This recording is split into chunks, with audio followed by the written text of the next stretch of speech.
Go. I'm Skylar Warner, I'm Hunter Waltz. I'm James Shiptree. And I'm Noah Viola. and we're doing Booking.com. So first I'm going to go over the overview and importance of Booking.com. So Booking.com is a leading online travel agency and booking platform. It was founded in 1996 in Amsterdam, and it contains over 150,000 destinations in 220 countries across the world. So you can stay in a lot of diverse options like hotels, apartments, hostels, and unique stays such as like Airbnbs and whatnot, whatever fits your travel vacation mostly. And then the services from Booking.com includes flights, rental cars, and experiences. So basically Booking.com is just like an all-in-one website, like a bundle deal getting you the best prices. So it'll provide you like round-trip flights, so there and from your location, destination. It'll help you pick your hotel room, like what's best fitting for you, things on like if you want ocean view, garden view, like depending on the room choices. And then from there you can plan like what you want to do on your trip, like excursions and like the type of trip you're going on. If you want to go like scuba diving, zip lining, all that, like depending on what the trip is, it can help with that. And it also is user-friendly interface where you can like put in filters to optimize your vacation, things like past guest reviews. So like if you want a 4-star and up hotel, you could do that, and then things like filtering the price and location to narrow down and get you like the best vacation spot for you. So some of the current events that I read about Booking.com while researching was that they're joining forces with the UNWTO to make accommodations worldwide, emphasizing sustainability. So the UNWTO is the United Nations World Tourism Organization, which is an organization that focuses on safe travel, responsible travel, but like most of all, being sustainable while you are traveling.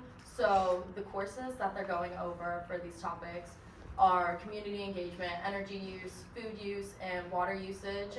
And these online courses are utilized for anyone, and the head of sustainability at Booking.com, Danielle Silva, states that she was very excited to continue growing with the UNWTO since they are such like a large organization, and that it's important to Booking.com because sustainability is one of their like main values. And she reported that 1.4 million users use this website course since 2023 in February, and they stated that it helped them learn things like how to be sustainable during their vacation. So it offers things like a non-carbon footprint flights, and then sustainable hotels, certified sustainable hotels that you can go to. And then the event too is that Booking.com is making the experience personal with non-discount options like ads and bundled rates that attract Booking.com in a more tailored way. So one way that they're trying to make it more personalized is by utilizing the AI technology, by having like an AI bot in the chat when you're booking your things. And their AI bot is different than other ones because other chat bots, like when you're on those kinds of websites, are only programmed to answer like 2 to 4 specific tasks. So it says that they answer about 30% of your questions, but the AI bot for Booking.com is linked directly to the support team. So like whenever you answer a question, it directly goes to them. So it's able to answer about 99% of your problems and fix it through that. And the AI also can like predict like based on your searches where you want to go. So it can kind of predict your next moves and make like the website more personal to you specifically. And then so Booking.com versus Trip.com, they are very similar in a lot of ways, same like kind of idea about buying vacations bundled, but like the main difference that I found was that Booking.com has definitely a larger global reach. They are the largest online travel agency in the world currently right now, like I said, in over 220 countries, and so they're like more like broader in the travel range, like you would pick it more for anywhere else but like the Asian market. And then like I said, Trip.com is more focused mainly in the Asian market where their headquarters is in China. So like that's the region like that they excel in, and only that, while Booking.com kind of is all over. And then another difference that I found is that Booking.com is much more flexible with offering reservations without upfront payment, and also offers free cancellation fees, while Trip.com is kind of tricky with cancellation fees, and they vary from time to time, and it's not as flexible. So like Booking.com is very upfront and transparent about like 24-hour notice and free cancellation, while Trip.com, it like varies if it's free cancellation, and it's kind of tricky if you want to do that. And then the last thing that I found is that Booking.com's approach to presenting consistent booking conditions for identical rooms is shown, and it'll show you like the best prices you can get for what you want. While Trip.com presents multiple like identical rooms, but with varying booking conditions. So like meaning that like Trip.com like won't say if there's like breakfast included or things like that, but like with identical rooms. So users have reported it's a little trickier to like see what their best deal is, while Booking.com like I said is more like transparent, and it'll like put your best deal up front with things like included breakfast and how long you're staying.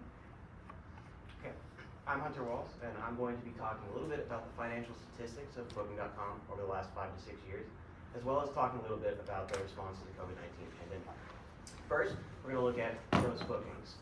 Now, a trend that you're going to see across all these statistics that we're looking at, which, by the way, have been pulled from the financial statements of the 2022 and 2023 fiscal year of Booking.com, is this dip that we see in 2020, followed by exponential growth. Here it says 58% increase since 2021. For people who don't know, gross bookings includes all finalized deals between a company and its consumer base, as well as deals that haven't been finalized. This is important to track with a business plan like Booking.com, where deals can extend past the end of the fiscal year because you're planning trips multiple months in ahead. So it's good to look at a holistic view of the finances of our companies. Next, we're going to look at both revenue and income. Again, a trend that we see analytically is that this dip in 2020, which we'll expose on a little bit later, followed by exponential growth. What we noticed with revenue is at $17.1 billion, they've actually exceeded pre-COVID standards by almost $2 billion in sales, which is extraordinary. Net income, although not matching pre-COVID standards, is still important in its own right because it's the travel planning industry leader in net income, including a 162% increase compared to 2021. Finally, we'll be looking at earnings before interest, taxes, depreciation, and amortization. It's a bit of a mouthful, but it is a very important statistic to look at when you're looking at the profitability of a company, because it measures pure cash inflow regardless of tax structure and internal monetary policy, which can skew how much you're actually reporting monetarily. And again, we see this dip in 2020 followed by exponential growth, almost matching pre-COVID standards by a factor of 0.6 billion. Now, before we move on, we're going to talk a little bit about this analytical trend that we've seen. 2020 obviously co-aligning with the COVID-19 pandemic. COVID-19 railroaded basically every single international market, none more directly probably than the travel industry, because of things such as travel guidelines, entry bans, quotas, that sort of thing that were implemented by the CDC to prevent the flow and spread of the COVID-19. This is expected, obviously, this is anticipated for a company with a business plan like Booking.com. However, what's not anticipated is how well that Booking.com was able to recover and respond to the COVID-19 pandemic, because many industries are still struggling, reeling with the effects of COVID-19, trying to meet pre-COVID standards. Booking.com has not only met many pre-COVID standards in its own right, but it's actually experienced growth, which is extraordinary.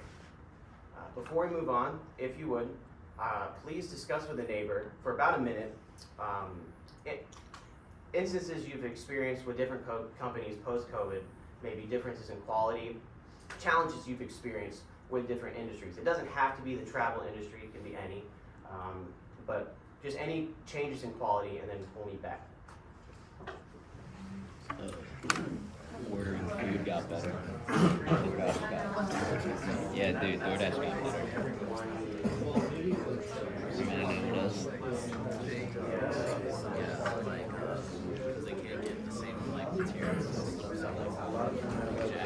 So tired.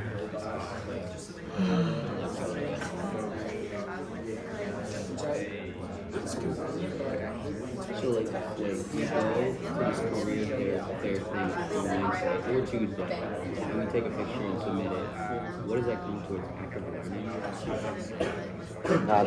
I think it's just an assignment. It's just an assignment? Yeah, because we have no class.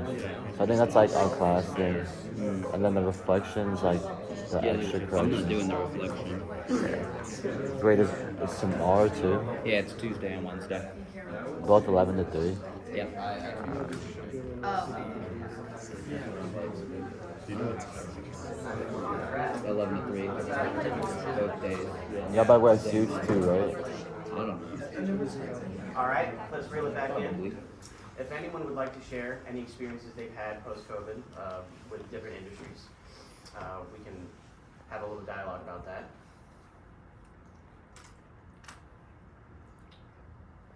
Right here. When I go to McDonald's to get my cheeseburgers, most of the time I use a kiosk now, and I feel like that's because of COVID. Yeah, there's been a lot of technological improvements across all industries to combat different interactions person to person during COVID. Does anyone else? A lot of our like local restaurants, like their hours changed a lot. Like they used to be open a lot later, but now they like can't support being open that late and not making enough money when it's like late. Ben? I think I noticed in a lot of restaurants, like especially after COVID, that they started they stopped doing like physical menus because they wouldn't have to clean them, so they would do like QR codes and pull the menu up in like PDF instead. Yeah. I feel like Apple Pay definitely became a big thing too. And like even like things like Chick-fil-A, I feel like in other fast food places, I feel like a lot of people order through the app now, so they go up in front, and I feel like that's been a result since COVID. Stuff like online ordering and whatnot, like DoorDash and like Grubhub. People start using that a lot more instead of like going to the actual restaurant because it's a lot more convenient now and people got lazy. All right. Well, a lot of food industry problems that I've encountered, but as you can see across all industries, that COVID has had a major impact on the interpersonal business relationship between consumer and company. But I believe Booking.com has met those challenges and persevered through them and has seen great success because of it. I'm now going to pass it off to James. This beautiful man up here is Glenn Fogel. He's been the CEO since 2019. He's from Denver. He kind of worked his way up. If anybody knows anybody from Harvard, I actually met one person in my entire life. He was at a library, but it's definitely a very hard place to get into, especially the law school. He's bar certified in New York State, and he eventually went on to attend Wharton and get a degree in economics. And Elon Musk went there too. You know, the guy that bought Twitter and changed the name, and CEO of SpaceX and Tesla. But he is, you know, he's the guy. He increased net income from 2.3 billion to 4.8 during his time as CEO. He first, when he graduated college, he had worked at Peabody as he worked at Peabody as an investment banker, and then eventually moved up and moved on to Morgan Stanley, where he worked as vice president, which was a massive leap, where he kind of proved to the world that he could hold a good executive position. And from there, he went on to Booking.com in 2000, where he held an executive position and worked his way up, eventually becoming the executive vice president, and then becoming CEO later on. All right. Next, I would like to take a look at the organizational structure of Booking.com. So as you can see there, Fogel is at the top at the CEO position, and Booking.com kind of has what we call like a pyramid structure in their organization that puts him at the top, then his subordinates, and then their subordinates, and so forth. But here you can see if you're an employee or if you're applying to have a job, you're going to fall under a lot of different subcategories that Booking.com has for their different positions. And here you can see some of them like engineering, legal and public affairs, business development, and IT services. And each of those has their own jobs that correspond with them. And each of them has a leadership as well. Some jobs that fall in that are engineers, IT specialists, project managers, and other sorts of management. And then at the top here, you can see some of the heads of these different subcategories that directly respond to Fogel. I'm going to attempt to read their names now. This is Pepijin Ridgevers, Arjun Dij, David Vishmans, and Martin Besserman. So they lead those different subgroups, and in those they each utilize their own leadership strategies. They don't all do the same thing. But overall, Booking.com uses what's called transactional leadership, and that's communication within the company. That's between employer and employees. So that's basically where an employer will discuss topics with employees a lot, or they'll communicate effectively with employees, and then that back and forth will lead to the future of the leading and whatever else may come from that. Next slide, please. And then after that, I would like to take a look at the culture of Booking.com. And within their culture, they really emphasize their values, which are kind of holding to a high standard. And these values are listed here. There's traveling respectfully, there's traveling safely, and then there's data protection and privacy. So this goes for not only the people who work at Booking.com, but also for all of their customers. So with this, with traveling respectfully, they emphasize respect. That is giving respect to each other employees, especially to the customers, of course. This is giving respect to the communities that you're traveling to and the communities you're coming from, and then maintaining integrity if you're using the Booking.com name. Traveling safely, regard for the law. You don't want to get them in trouble. Physical safety, they strongly emphasize physical safety, especially for their customers. They don't want anyone to get hurt when booking a trip from their website. And then they emphasize keeping your personal data and your privacy very secure. That'll never get leaked. And with that, video and audio guidelines. And then right here, this is their official statement of culture on their website, which is basically they encourage their employees to think big, to be innovative, to communicate effectively. But next slide, please. Not just their official statement, like I took a look at their actual employees and what they had to say about kind of what the culture they felt like was for them.